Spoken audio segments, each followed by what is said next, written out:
Oke, assalamualaikum warahmatullahi wabarakatuh. Salam kreatif intelijen. Ketemu saya lagi. Sekarang saya lagi berkendara dari Majalengka ya, menuju ke Cirebon.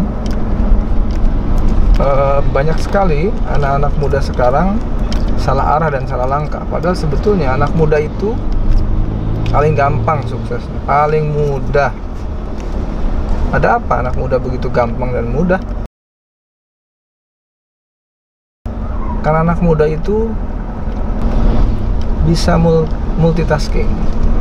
Jadi dia bisa melakukan dalam satu waktu beberapa kemampuan. Dalam satu waktu bisa menguasai beberapa kompetensi. Yuk, saya kasih tahu bagaimana pelajaran bagusnya. Anak muda itu yang harus dimiliki adalah rasa ingin tahunya. Rasa ingin tahu itu yang pertama. Kalau jadi anak muda yang hebat adalah rasa ingin tahu harus tinggi.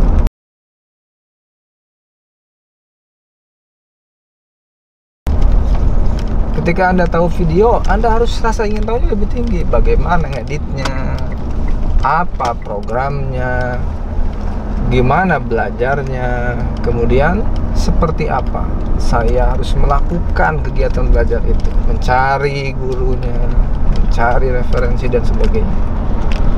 Itu yang pertama, rasa ingin tahu yang tinggi. Jangan rasa ingin tahu yang biasa, anak muda nggak mungkin berhasil. Rasa ingin tahu yang tinggi adalah bagaimana anak muda ingin menguasai full. Kalau saya menggunakan analisis bahwa satu kompetensi atau satu skills itu harus 1000 jam dikuasai.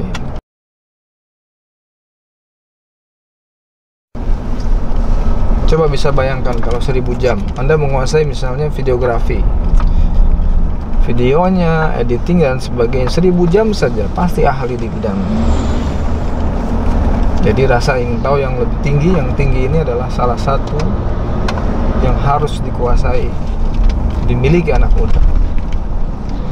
Yang kedua adalah sabar sedikit.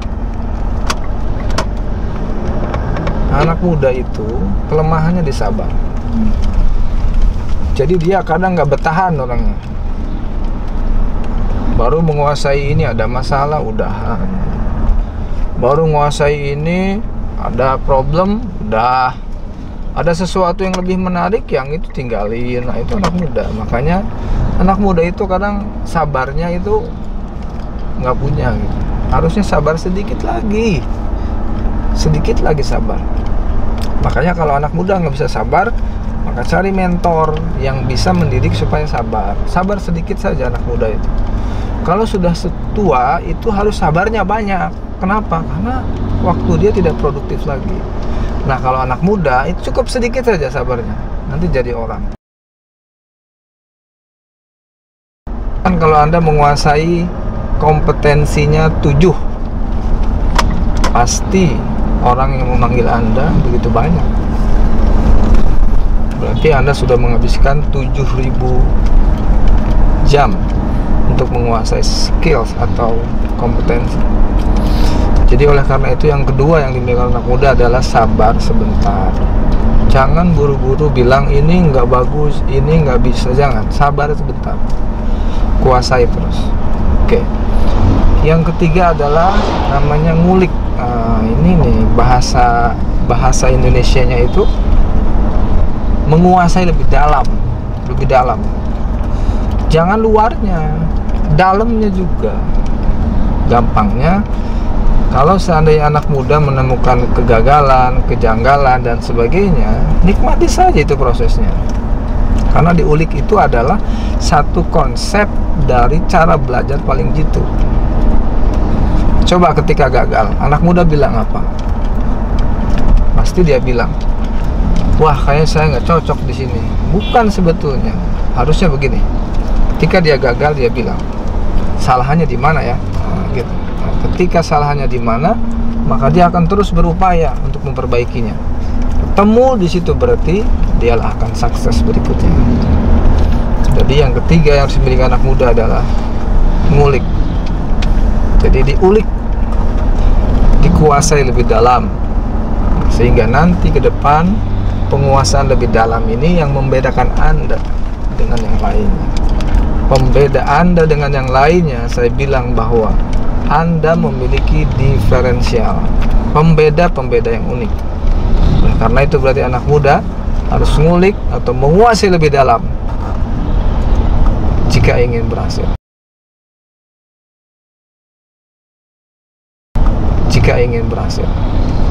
Yang terakhir, yang sering salah di anak muda adalah tentang religius atau sikap keagamaan.